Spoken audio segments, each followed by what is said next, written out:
یہاں پہ زخمی ہوئے ہیں ان کی عیادت کے لیے آئے ہیں. عامر کیانی صاحب جو سیکریٹری جنرل ہیں پاکستان تحریک انصاف کے، شہباز گل صاحب، ہم تمام لوگ جو ہیں یہ پرائم منسٹر صاحب کی نمائندگی کرنا چاہ رہے تھے یہاں پہ، کیونکہ ان کی ایک بڑی واضح انہوں نے اس کے اوپر ٹویٹ بھی کیا، انہوں نے اس کے اوپر بیان بھی دیا، اور انہوں نے یہ جو پولیس کی بہادری ہے اور جو ہماری سیکیورٹی ایجنسیز کی بہادری ہے اس کو وزیر اعظم صاحب نے سراہا ہے. الحمدللہ اس تمام جو فتنہ تھا اس کے اوپر ہم نے حکومت نے بڑے احسن طریقے سے قابو پایا. الحمدللہ پورے پاکستان میں اس وقت صورتحال جو ہے وہ نارمل ہو چکی ہے. کل جمعے کے دن جس طرح سے انٹیریئر منسٹری نے کہا، ہمیں بڑا افسوس ہے کہ ہمیں 3-4 گھنٹے کے لیے سوشل میڈیا بند کرنا پڑا، لیکن وہ بھی ایک ضروری تھا تاکہ کچھ بھی جو معاملہ ہے اس کو ایک طرف لے جایا جا سکے. ہوتا یہ ہے کہ اس طرح کے واقعات میں جو لوگ شامل ہوتے ہیں، کئی لوگ شامل ہوتے ہیں، وہ جینون بھی شامل ہوتے ہیں. ان کا ایک جو معاملہ ہے ہمارا اس وقت ایک جو مذہبی معاملہ ہے یا رسول اکرم صلی اللہ علیہ وسلم سے جو عشق کا معاملہ ہے، وہ تو ہم سب کا ایک یکساں ہے، اس کے اوپر تو کسی کو کوئی دو رائے ہی نہیں ہے. جب تک ہماری جان و مال، ہماری آل و اولاد سے زیادہ ہمیں رسول صلی اللہ علیہ وسلم کی حرمت پیاری نہ ہو تو ظاہر ہے ہم تو مسلمان ہی نہیں ہیں. تو جب تک اس کے یہ جو اصول ہے وہ سب کے اوپر ہے، لیکن اس اصول کے لیے سیاست کرنا اس اصول کے اوپر اور اس طرح سے رسول اللہ صلی اللہ علیہ وسلم کی ذات کے اوپر اپنے ذاتی مفاد کو کرنا، یہ تو بڑا ہی میں سمجھتا ہوں ایک انفارچونیٹ بات تھی. اور ایسے معاملات میں جو فرقہ وارانہ ہماری تنظیمیں ہیں، ہمیں ماضی میں پتہ ہے، ہم نے جب کراچی میں تحقیقات کی تھی تو آپ کو پتہ ہے اس میں را کا ہاتھ تھا. اس میں وہ جو وہاں پہ جو فسادات کرائے گئے تھے فرقہ وارانہ، اس میں اس وقت جو تحقیقات سامنے آئی تھیں اس میں ہمارے دشمن ملک کا ہاتھ تھا.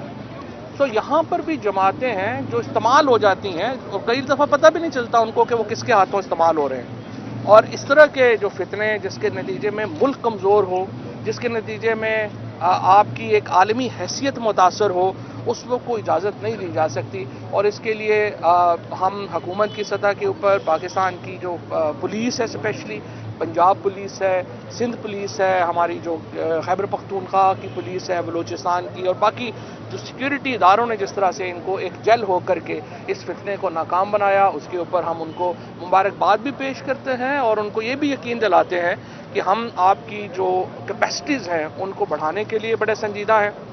اور انشاءاللہ قطعی طور کے اوپر پاکستان دنیا کا 5واں بڑا ملک ہے، ہم ایک ایٹمی طاقت ہے. ہمیں پاکستان کو، ریاست کو انڈرمائن کو کیسے کر سکتا ہے؟ دیکھیں یہاں پہ ہم نے اتنی بڑی جس کو سپر پاور جو ہے وہ افغانستان میں شکست نہیں دے سکے، ہم نے پاکستان میں ہماری سیکیورٹی فورسز نے، ہماری پاکستان کی فوج نے، ہم نے ان کو شکست دی ہے. پاکستان کی ریاست کمزور ریاست ہرگز نہیں ہے، اور کوئی یہ سمجھنے کی غلطی بھی نہ کرے. ہم اپنی ایک جہاں پر ہمارے جو جمہوریت ہے اس میں مختلف نقطۂ نظر آتے ہیں، ان نقطۂ نظر کو سنا جاتا ہے اور یہی ایک فنکشنل ڈیموکریسی ہوتی ہے. لیکن اگر آپ یہ سمجھیں گے کہ آپ حکومت کو ایک بلیک میل کر لیں گے یا یہ سمجھیں گے کہ آپ حکومت کے اوپر طاقت سے بلوے کر کے کچھ کر لیں گے، یہ تو نہیں ہو سکتا. پاکستان دنیا کی 5ویں بڑی ریاست ہے، 7 دنیا کی ایٹمی طاقتیں ہیں، ان میں ہم شامل ہیں. سب سے بڑا دفاعی نظام پاکستان کا مسلم ورلڈ میں اگر آج کسی کا ڈیفنس سسٹم ہے، کسی کی فوج ہے تو وہ پاکستان کی ہے. سو انڈرمائن نہ کریں، پہلے تو یہ غلط فہمی دور کر لیں. جو بھی لوگ پاکستان کو انڈرمائن کرنا چاہتے ہیں وہ یہ غلط فہمی دور کر لیں، یہ نہیں ہوگا. اور پاکستان کی ریاست ایک عظیم ریاست ہے، اس کو آگے بڑھنا ہے. پاکستان کے عوام جو ہیں وہ ایک عظیم قوم ہے اور اس کو آگے جانا ہے. دوسری بات، اسی تاثر کو میں یہ بھی یہاں پہ یہ بتانا چاہتا ہوں کہ یہ جو فیصلہ تھا یہاں پہ جو ہوا ہے، یہ ہمارا اپنا انٹرنل فیصلہ تھا. کسی حکومت نے، کسی بین الاقوامی طاقت نے یا کسی بین الاقوامی جو ملک ہے اس نے ہم سے اس طرح کے کسی ایکشن کا مطالبہ نہیں کیا. یہ فیصلہ ہمارا انٹرنل فیصلہ تھا اور اس کے لیے میں اپنی جو انٹیریئر منسٹری ہے، ہماری جو ریلیجس افیئرز منسٹری ہے اور ہماری جو صوبائی حکومتیں ہیں